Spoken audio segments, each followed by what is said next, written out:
It is the most mysterious existence in Game of Thrones. It has an immortal body. Anything that it has come into contact with will be alienated, and it is the most powerful creature on the surface of the earth, the Night King.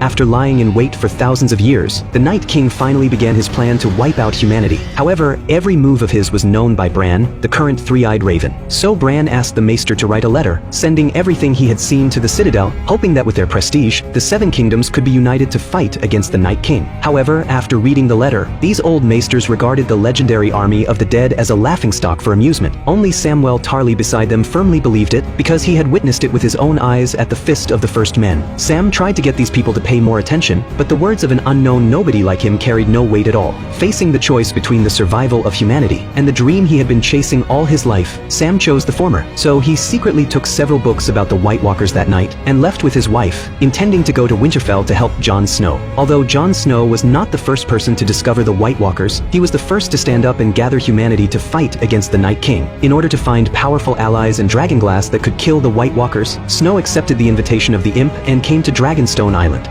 Bastard of Winterfell, dwarf of Casterly Rock. This was their second meeting. Many years had passed since the last time. The way they greeted each other, seemingly making fun of each other, actually contained the trust they had in each other. When Jon Snow was still resentful about his identity as a bastard, it was the Imp's words that inspired him, and thus the two of them formed a friendship. It was precisely because of his trust in the Imp that Jon took the risk to go south. Just as the Imp asked about Sansa's recent situation, a dragon's roar came. Drogon flapped his huge wings and swooshed past. Jon Snow and Ser Davos Seaworth were so scared that they froze in place. Jon was full of curiosity about this mother of dragons whom he had never met before. At the mountain peak, Melisandre, the Red Priestess, did not choose to show herself when she saw the arrival of the guests. In fact, the reason why Jon came to Dragonstone Island was also because after Melisandre resurrected Jon, she regarded him as the prince that was promised in the prophecy of the Lord of Light. So not long ago, she found Daenerys and described everything she had seen in the flames. Daenerys didn't quite believe it. With her current strength, she didn't need to ally with Jon at all. With 3 adult dragons, the unsullied army that was willing to swear undying loyalty,